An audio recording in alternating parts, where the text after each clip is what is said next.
Good afternoon, everyone. Thank you for being here today. We will now get started with our press conference. Our first speaker is attorney Noel Francisco, who represented TikTok and our parent company ByteDance this morning before the Supreme Court.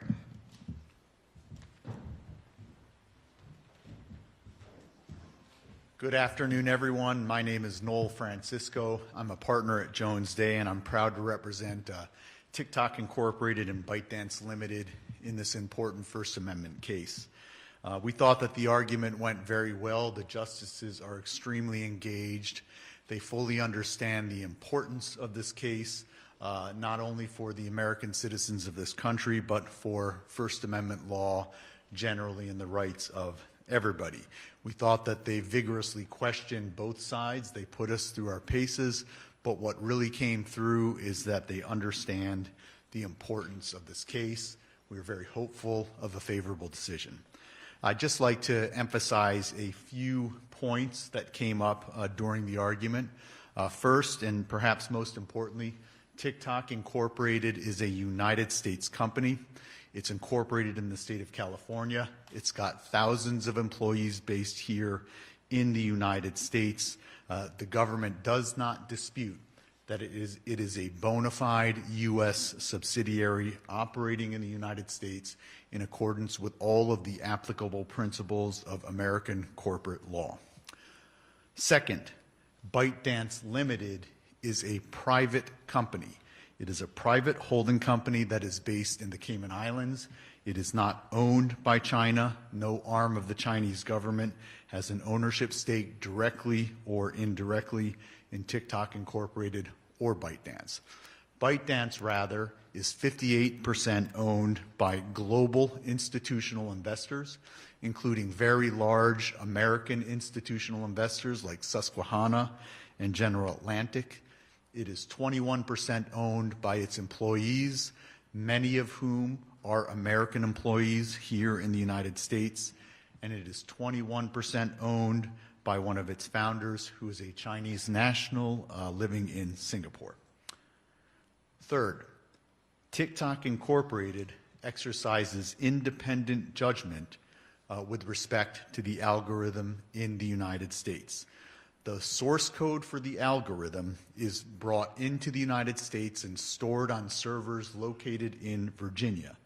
There, it's converted into executable code, it's modified, it's customized, it's trained, it's moderated pursuant to moderation policies, and it's implemented in the United States.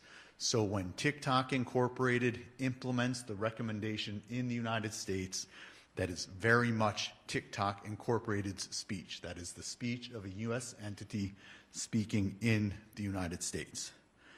Fourth, the intellectual property for the algorithm is not owned by the Chinese government.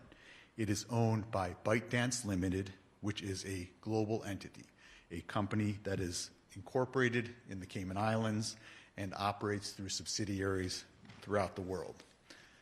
And then my final substantive point is that the United States government concedes that it has no evidence that China has ever attempted to date to control the U.S. TikTok platform. It concedes that China has not attempted to censor content on the platform in the United States. It concedes that China has not attempted to misappropriate user data in the United States. And if China ever asked TikTok or asked TikTok through ByteDance to do any such thing, it would refuse. I think what we heard today in oral arguments, when all of the lawyers were up, were the important First Amendment principles at stake here. We're talking about a social media platform that is regularly used by 170 million Americans. That is half the country. This country has never taken the step of shutting down a speech platform, much less such an important speech platform, because, as the government effectively concedes in its briefs, it's afraid that the content that could come out on that platform might be, dangerous. We don't normally think of speech as dangerous. The Supreme Court has repeatedly said speech is not dangerous. And you don't shut down a speech platform because you're worried about speech being dangerous. That is the whole point of the First Amendment, that we engage ideas with ideas and we let the truth come out. That's the fundamental problem with this act. It doesn't reflect the trust that the First Amendment places in the American people. We are confident that the Supreme Court will place that trust in the American people, and we look forward to a favorable decision out of the court. I'd now like to introduce my colleague and dear friend, Jeff Fisher.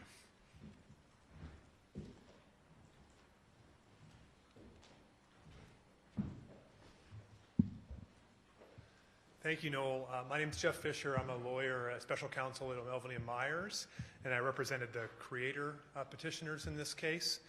So I'll start with where Mr. Francisco left off. This is an unprecedented case, and I don't think there's any way to think about it in any other fashion. The government has never threatened to shut down a speech platform in this country because of the ideas expressed on that platform.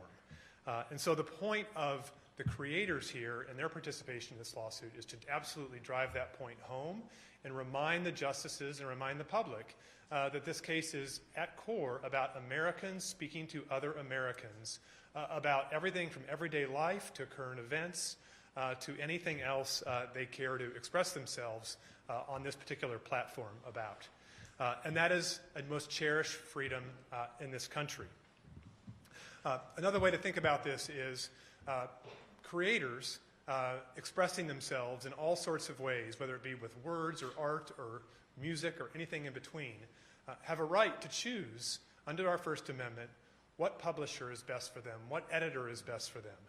A journalist can publish in a particular magazine because they like the leadership and the owners of that magazine as opposed to someone else. A music band can post their music on a particular platform or play in a particular venue in a particular city because they find that that expresses their art the best. Any number of other permutations that you can imagine. We don't have any decision ever from the United States Supreme Court that has ever restricted the right of a creator, a speaker in this country to express themselves through collaboration with publishers and editors against their own wishes, that they can be overridden in that sense. And it doesn't matter whether we're talking about purely American collaborators or whether our American collaborators have also foreign corporate entities to which they are related as well. Whether it's the BBC, the CBC, or NPR, people can choose to express themselves on whatever platform they wish, free and clear of government interference, particularly when the government's ranted for interfering. And I think this is where we take heart from the hearing today. When the government's reason for interfering is we don't like the viewpoint or the content that's going to be expressed through that platform. That is the core First Amendment value that our framers enshrined in the very First Amendment in our Constitution to protect freedom of thought, freedom of expression, freedom to create, freedom to share, and freedom to learn from other people.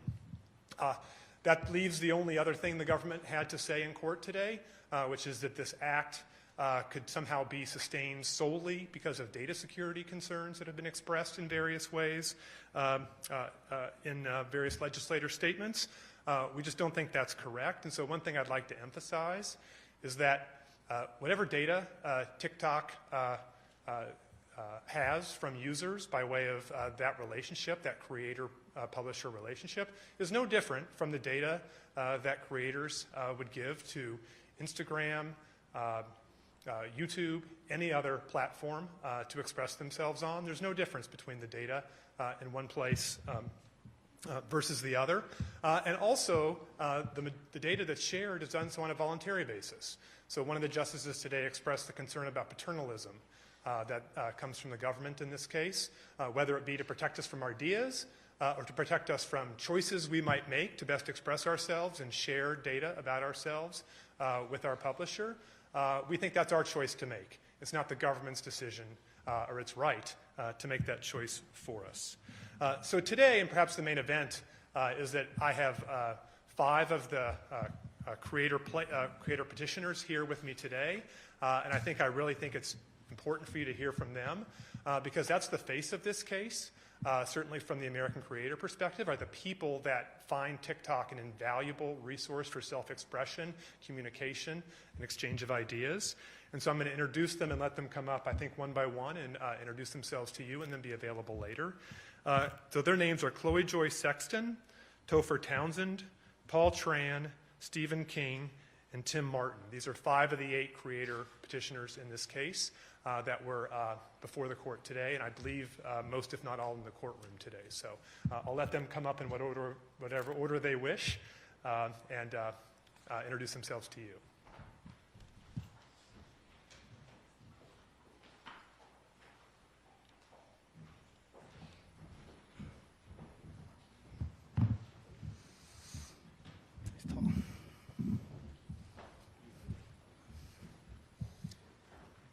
Hello, everybody. My name is Paul Tran. I want to first thank the Supreme Court for hearing our argument today.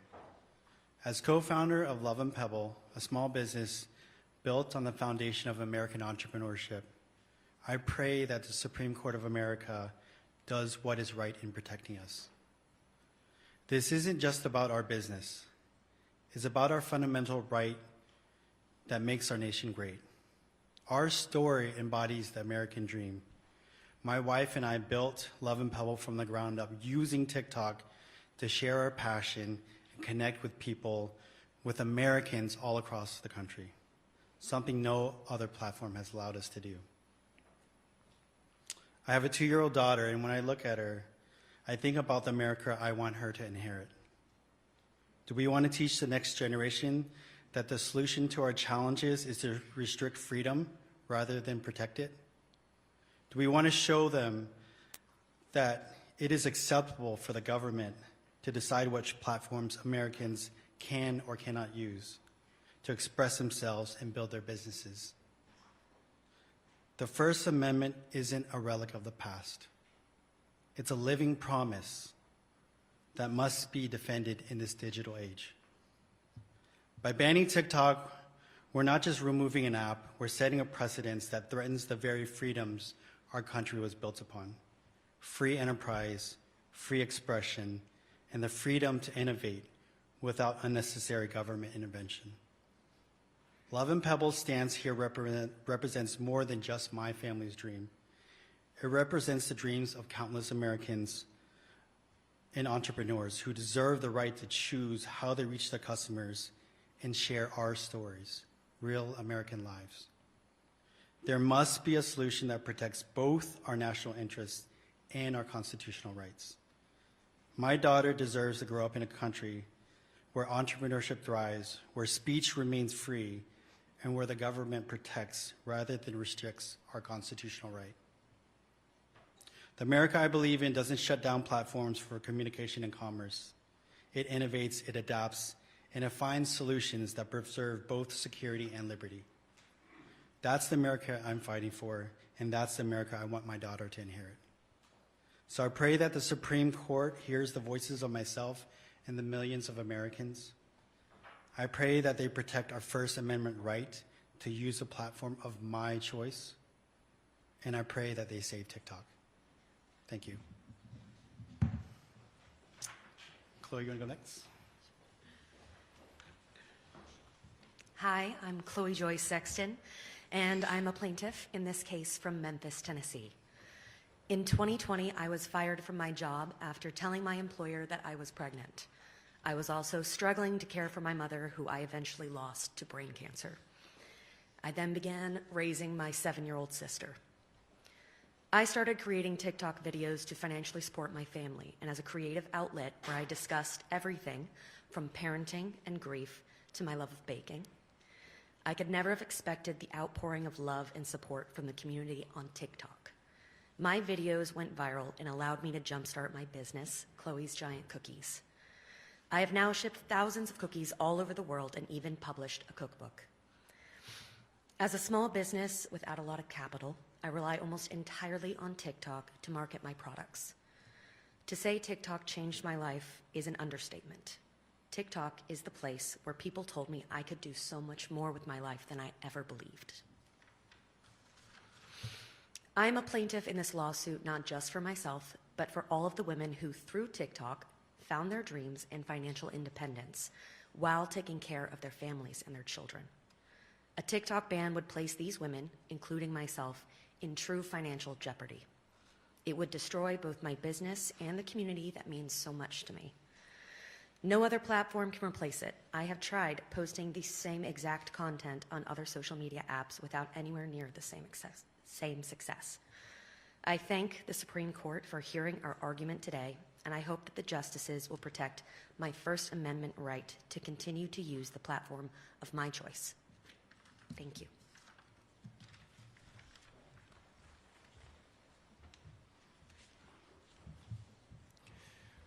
Hi, everybody. My name is Topher Townsend. I'm a plaintiff in this case from Philadelphia, Mississippi. I served in the U.S. Air Force and now run a nonprofit called Stay in That Word Ministries, dedicated to promoting knowledge about the Bible. I also work as a hip-hop artist, focusing on topics such as faith and patriotism. So I started creating TikToks back in 2019 as a way to creatively express my political views and to share fun facts about the Bible. I found TikTok to be much more civil platform for discourse about important issues than other social media apps, allowing me to build a community and exchange ideas.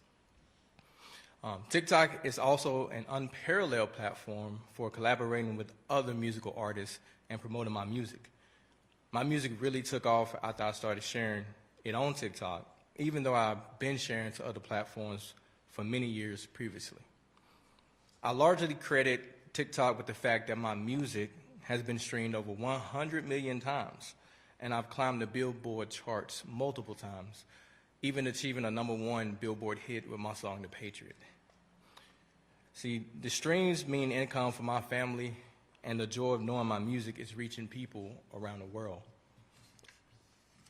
See, without TikTok, I will lose an important platform to share my views and engage with others in a way I have not been able to do on other social media sites. And my 2.6 million followers around the world would also lose access to vital content related to faith and current events.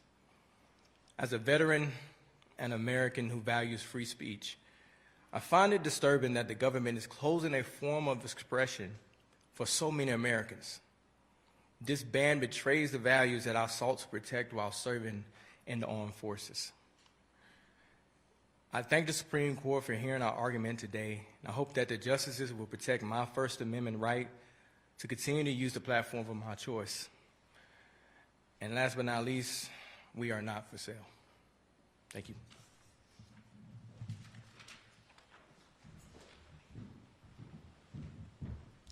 If any members of the media would like to speak with any of our creators to set up individual interviews, please let me know. Otherwise, thank you for coming.